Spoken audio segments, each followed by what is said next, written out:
Now come to the next point. अगला topic है हमारा ओम का नियम। ओम एक साइंटिस्ट का नाम था, जर्मन के साइंटिस्ट थे जिनका नाम है जॉर्ज साइमन ओम। उन्होंने क्या किया था कि वैद्युत धारा और विभवांतर पे कुछ स्टडी किया था, अध्ययन किया था, और जिसके आधार पे कुछ निष्कर्ष निकाला था। और जो भी निष्कर्ष निकाला था उसी को हम नाम से जानते हैं ओम का नियम। ठीक, तो इन्होंने क्या किया था कि वैद्युत धारा लिया था और वैद्युत धारा और विभवांतर लिया था, और एक चालक लिया, चालक के सिरों से विभवांतर को जोड़ा। विभवांतर जब जोड़ा तो उसमें चालक में वैद्युत क्षेत्र उत्पन्न हुआ, और वैद्युत क्षेत्र उत्पन्न हुआ तो धारा का प्रवाह होगा, और जो धारा का प्रवाह उसमें हो रहा था उसी को उन्होंने अध्ययन किया कि जैसे जैसे विभवांतर बढ़ता चला जाता है वैसे वैसे धारा भी बढ़ता चला जाता है। अगर विभवांतर बदल रहा है तो धारा भी बदलता है। इसका मतलब धारा और विभवांतर एक दूसरे के क्या है, अनुक्रमानुपाती है, और इसी सिद्धांत को हम बोलते हैं ओम का नियम। तो चलिए इसको और अच्छे से समझ लेते हैं। हम क्या करेंगे, ओम ने किया था ऐसा, ये हमने लिया चालक।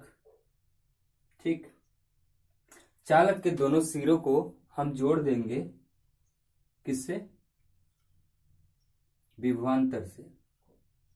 विभवांतर यानी कोई भी सोर्स चार्ज स्रोत, जैसे कि बैटरी सेल से हम जोड़ सकते हैं, और ये प्लस और ये माइनस, तो यहाँ पे एक विभवांतर क्रिएट हो गया। ठीक, अब यहां से क्या फ्लो होगा, यहां से धारा का प्रवाह होगा इधर से। ठीक, ये लाइन हमें क्या बताएगी, धारा बताएगी। राइट, अब देखिए आगे क्या किया गया कि ये धारा का कैलकुलेट करने के लिए कि कितना धारा किसी भी चालक में प्रवाह होता है, उसको पता लगाने के लिए यहाँ पे बीच में क्या लगा दिया गया, अमीटर लगाया गया। ठीक, ए फॉर क्या होगा, अमीटर होगा। अमीटर एक ऐसा यंत्र होता है, इंस्ट्रूमेंट होता है, जिसमें कि जिस भी परिपथ से या फिर जिस चालक में धारा का जितना भी प्रवाह हो रहा है और कितना हो रहा है इसकी हमें जानकारी देता है। ठीक, अगर आपसे पूछा जाएगा कि एमीटर कहाँ लगता है, तो एमीटर हमेशा परिपथ के बीच रास्ते में लगेगा जहां से कि पूरा धारा फ्लो करता है, पूरा धारा गति करता है। ऐसा नहीं कि आपने इधर चालक लिया, चालक में पहले गया, यहाँ यूज कर लिया, अपने कार्य ले लिया और एमीटर को आप यहाँ लगा रहे हैं। ऐसा नहीं करते हैं। परिपथ में जहां से पूरा धारा फ्लो हो रहा है, गति कर रहा है, उसी बीच रास्ते में हम एमीटर लगा देते हैं। ठीक, और विभवांतर के लिए हमने क्या किया, यहाँ पे विभवांतर यानी वोल्टेज के लिए, वोल्टेज घट रहा है या बढ़ रहा है उसको पता लगाने के लिए हम वोल्ट मीटर लगा देते हैं।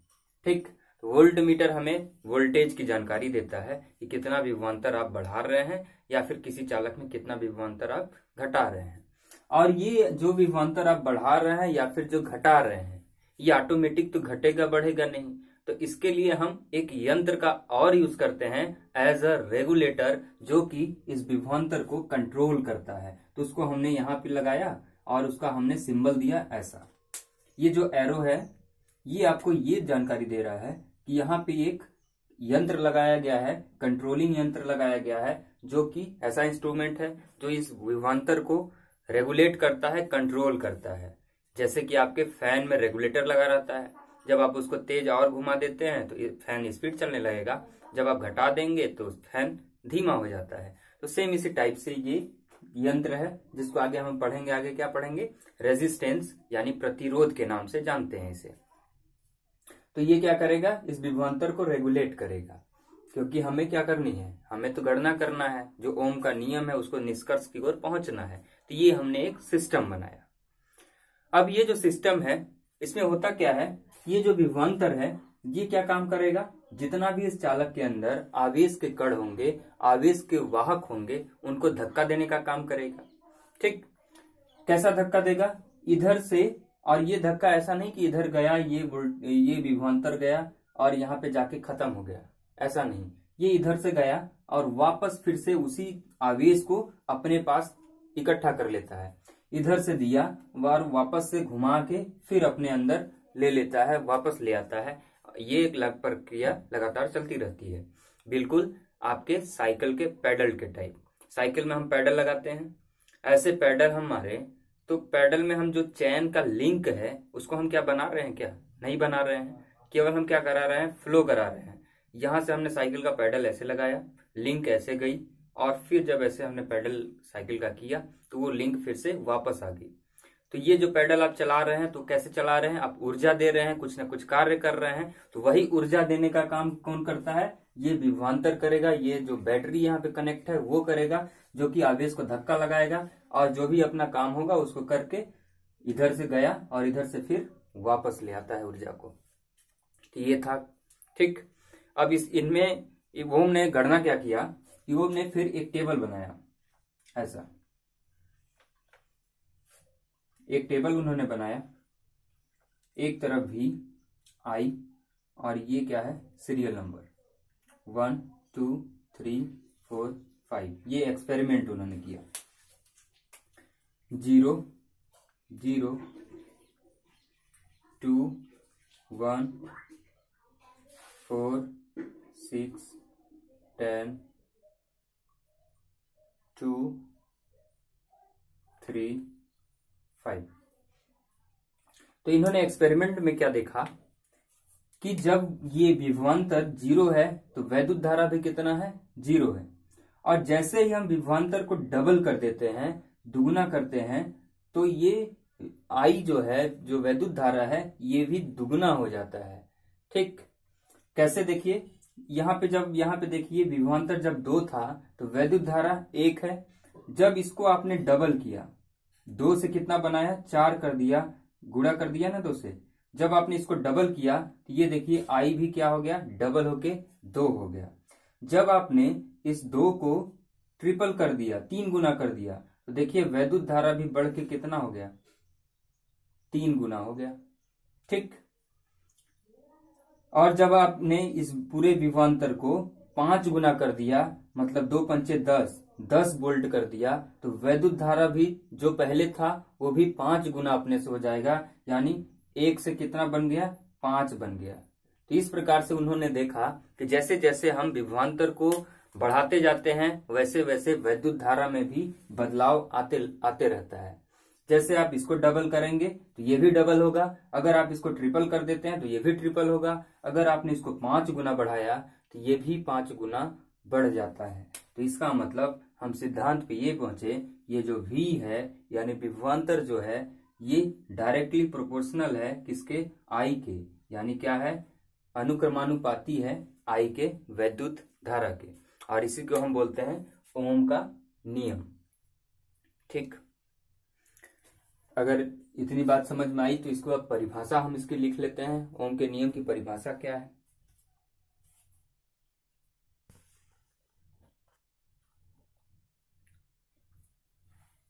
तो एक छोटी सी परिभाषा है ओम के नियम का, इसको आप नोट कर लेंगे कॉपी में। क्या है कि चालक के सिरों पर उत्पन्न विभवांतर चालक से प्रवाहित होने वाली धारा के अनुक्रमानुपाती होता है, और ये भौतिक राशियों, भौतिक अवस्थाओं के साथ, जैसे कि उसमें टेम्परेचर अगर बढ़ाया जाए, प्रेशर अगर बढ़ाया जाए या घटाया जाए, तो उसके साथ ये कभी बदलता नहीं, ये हमेशा क्या रहेगा? नियत रहता है। ठीक, जो भी वैल्यू रहेगी। और तो इस पूरे चीज को हम क्या लिखते हैं? V डायरेक्टली प्रोपोर्शनल यानी अनुक्रमानुपाती I के। जब आप इसको हटाएंगे तो ये क्या आएगा? RI। R क्या है यहाँ पे? R यहाँ पे नियतांक है, R नियतांक है। और जब इसको R के बराबर आप लिखेंगे तो ये आता है V/I। तो इस प्रकार से हम R को बोलते हैं कि R विभवांतर और धारा का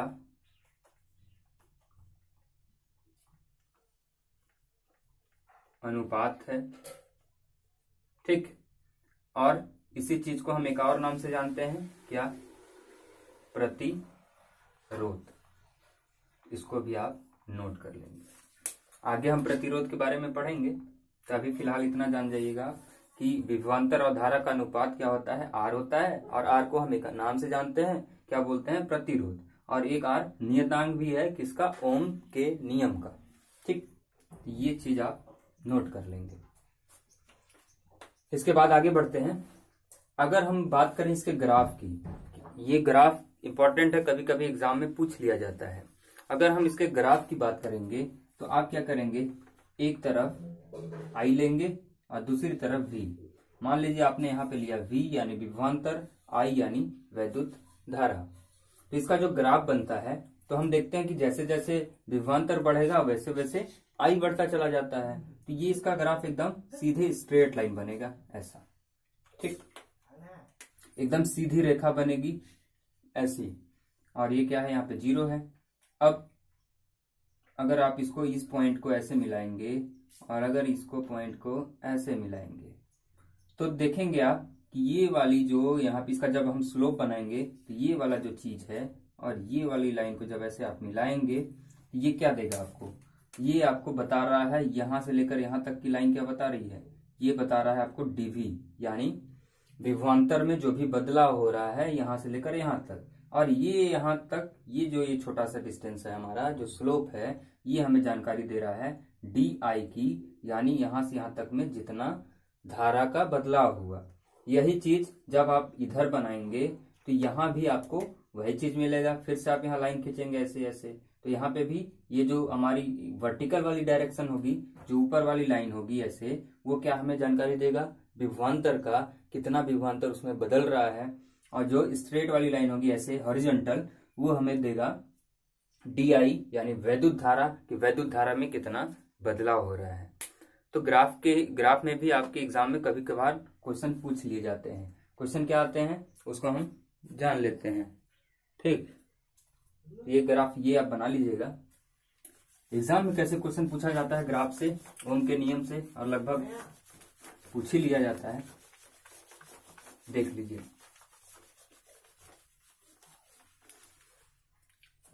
एग्जाम में प्रतिरोध को लेके पूछा जाता है। कैसे पूछा जाएगा सवाल, आपको ये ग्राफ दिया रहेगा, ये V है, ये I है। आपसे पूछा जाएगा कि एक चालक ये है, दूसरा चालक ये है, ये है हमारा पहला चालक और ये है हमारा दूसरा चालक। आपसे पूछा जाएगा कि किस चालक का प्रतिरोध ज्यादा है और या फिर किस चालक का प्रतिरोध कम है। तो कैसे बताएंगे आप, तो हमने जो अभी फार्मूला पढ़ा था R बराबर V अपॉन I पढ़ा था ना, कि अगर V बढ़ा, V अगर ज्यादा होगा तो R ज्यादा होगा उस चालक का, और यदि I कम हुआ तो भी R ज्यादा होगा। अगर I बढ़ेगा तो इसका मतलब R कम होगा, क्योंकि R I के इन्वर्सली प्रोपोर्शनल है, व्युत्क्रमानुपाती है, और V के अनुक्रमानुपाती है। V अगर बढ़ा तो R बढ़ेगा, V अगर घटा तो R घटेगा। लेकिन अगर I में इसका अपोजिट होगा, यदि I बढ़ा तो R घटेगा, यदि I घटा तो R बढ़ेगा। ठीक, तो ये है प्रतिरोध। तो आपसे अगर पूछा जाए कि एक चालक 1 है, दूसरा चालक 2 है, तो इसमें आप बताइए किसका प्रतिरोध अच्छा है। तो सबसे पहले आप क्या करेंगे, ये लाइन बनाएंगे ऐसे। ठीक, ये आप ऐसे, सॉरी,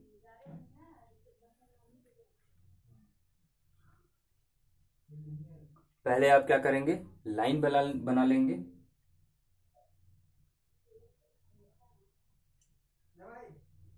ये ऐसे लाइन बनाएंगे, इसको कनेक्ट कर देंगे।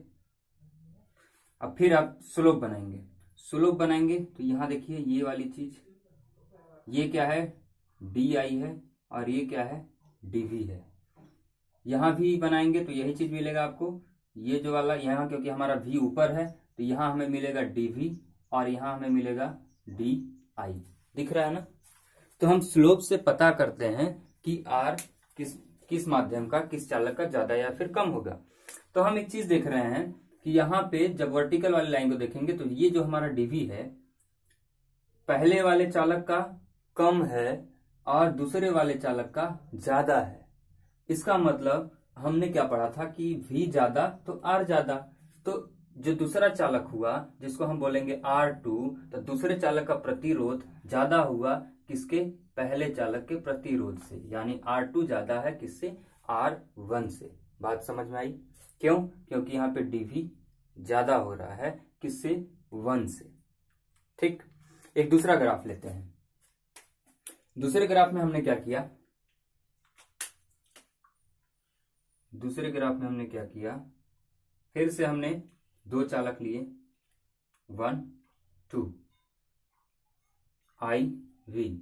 अब इसमें आप बताइए कि इसमें किसका प्रतिरोध किस चालक का ज्यादा है। तो बच्चे क्या करते हैं कि आप रट के गए थे कि जब भी ऐसा क्वेश्चन आएगा तो हमें पता है कि दूसरे चालक का प्रतिरोध ज्यादा होता है, लेकिन ऐसे करेंगे तो आप गलती करके आ जाएंगे।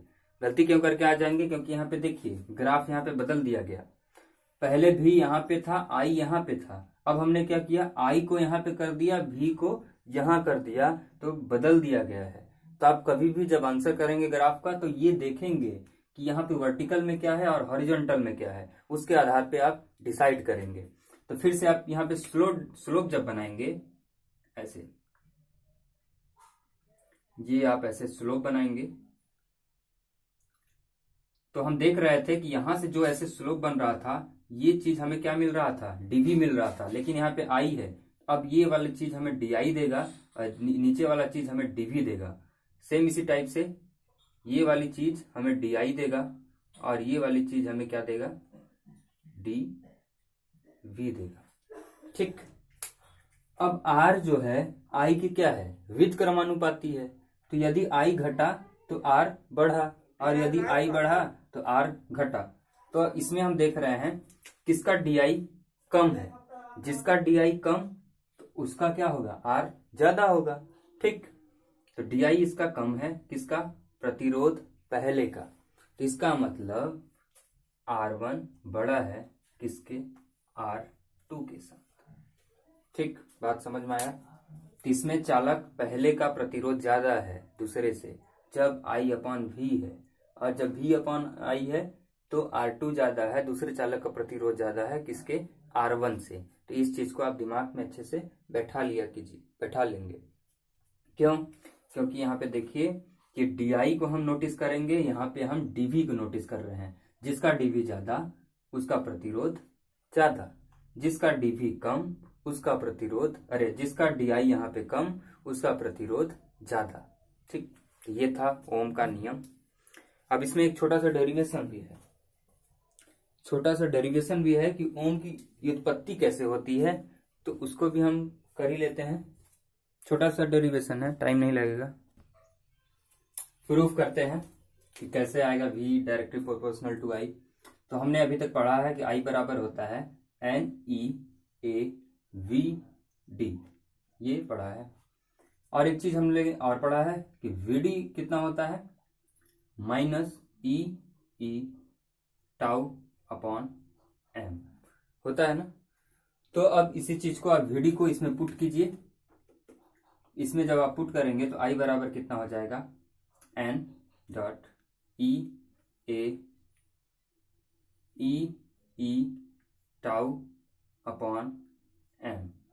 ये इसका माइनस है तो इसको यहां पे कर लीजिए। तो I बराबर हो गया माइनस का N इलेक्ट्रॉन का स्क्वायर डॉट AE/τ/m।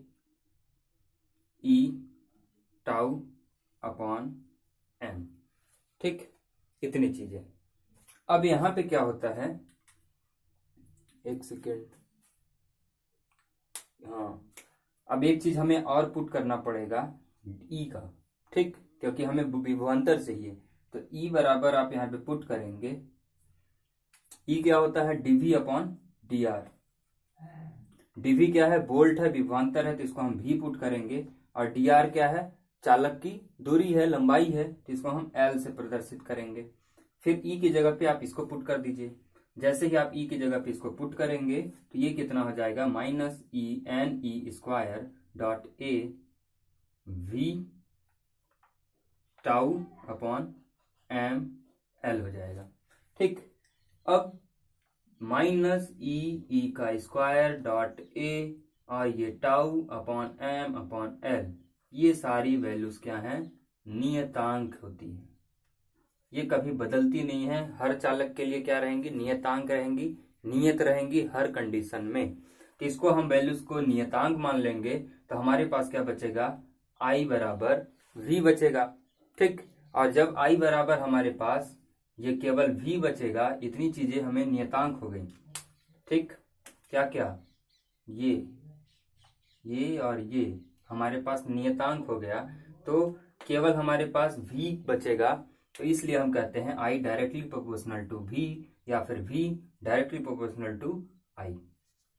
ठीक, ये था ओम का नियम, जिसको हम जानते हैं ओम का नियम के नाम से। ठीक, तो ये था आज का क्लास। तो इसी के साथ इस क्लास को समाप्त करते हैं। धन्यवाद।